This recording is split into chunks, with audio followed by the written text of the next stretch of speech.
Handicap bike mechanic.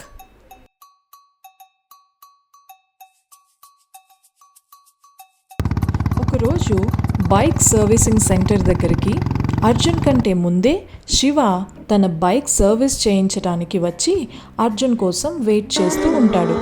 Arjun బైక్పై రాగానే,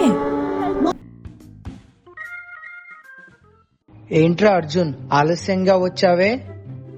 అన్నా, వచ్చేటప్పుడు రైల్వే గేట్ పడిందన్నా, అందుకే లేట్ అయింది. అంత దూరం నుండి వచ్చే బదులు ఊర్లోనే ఉండొచ్చుగా. అమ్మా నాన్నని వదిలి రాలేను కదా అన్నా. ఆ బైక్ సర్వీస్ చేసి పెట్టు, నేను సాయంత్రం వచ్చి తీసుకుంటా. సరే అన్నా, బైక్ కీస్ ఇవ్వు. శివ తన బైక్ కీస్ అర్జున్కి ఇచ్చి అక్కడి నుండి వెళ్ళిపోతాడు. అప్పుడే అర్జున్ ఫ్రెండ్ కార్తిక్ అక్కడికి వచ్చి, ఏరా మామా, ఏంటి సంగతి? ఎంగేజ్మెంట్ కి పిలవలేదేంటి నన్ను? అది అనుకోకుండా జరిగిపోయిందిరా. అంటే రేపటి రోజు పెళ్లి కూడా అనుకోకుండా అయిపోద్దేమో. నీకు చెప్పకుండా పెళ్లి ఎలా చేసుకుంటారా? ఏమో, ఎంగేజ్మెంట్ ఎలా చేసుకున్నావో పెళ్లి కూడా అలా చేసుకుంటావేమో, ఎవరికి తెలుసు. లేదు లేదు, నీకు ఖచ్చితంగా చెప్తారా. సరే కాని ఎంగేజ్మెంట్ పార్టీ ఎప్పుడు ఇస్తున్నావు? నీకు ఎప్పుడు కావాలంటే అప్పుడు ఇస్తా. ఈ రోజు సాయంత్రం మందు తెచ్చుకో, లీసెట్ లోనే పార్టీ చేసుకుందాం. సరే సరే, 7 గంటలు తర్వాత రా. సాయంత్రం శివ తన బైక్ తీసుకోవటానికి అర్జున్ దగ్గరికి వస్తాడు.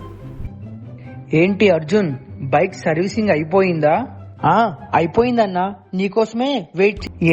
ఎందుకలా? నీ బైక్ ఇచ్చేసి షాప్ మూసేద్దామని. సరే, బిల్ ఎంత అయింది? 1100 అన్నా.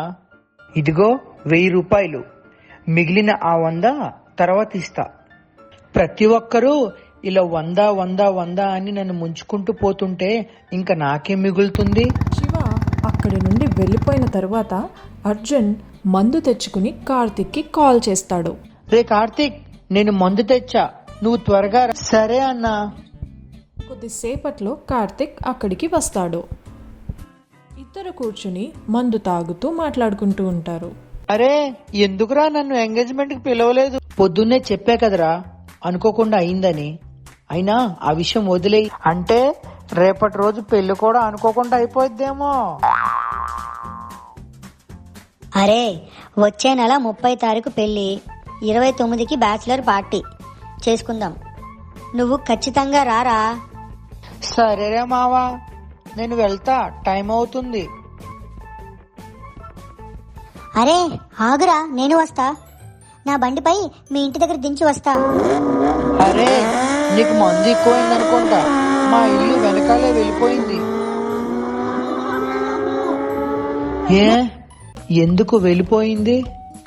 నువ్వే ఇల్లు దాటి ముందుకొచ్చేసావురా. రే సారీరా. సరేరా మావా, నేను వెళ్తా, టైం అవుతుంది. సరే, నేను వెళ్తాలే కానీ నువ్వు జాగ్రత్తగా వెళ్ళరా. అక్కడ దింపేసి అర్జున్ మందు మత్తులో అక్కడి నుండి కొద్ది దూరం వెళ్ళాక తన బైక్ ని ఒక చెట్టుకి గుద్దేస్తాడు. ఆ యాక్సిడెంట్లో అర్జున్ కాలుకి బాగా దెబ్బ తగలటంతో తను ఒక కాలు కోల్పోతాడు. కొన్ని రోజుల తరువాత అలాగే తన సర్వీస్ సెంటర్కి ఆటోలో వచ్చి పనిచేసేవాడు. ఒకరోజు అర్జున్ తన సర్వీస్ సెంటర్ దగ్గర కూర్చొని ఆలోచిస్తూ ఉంటాడు.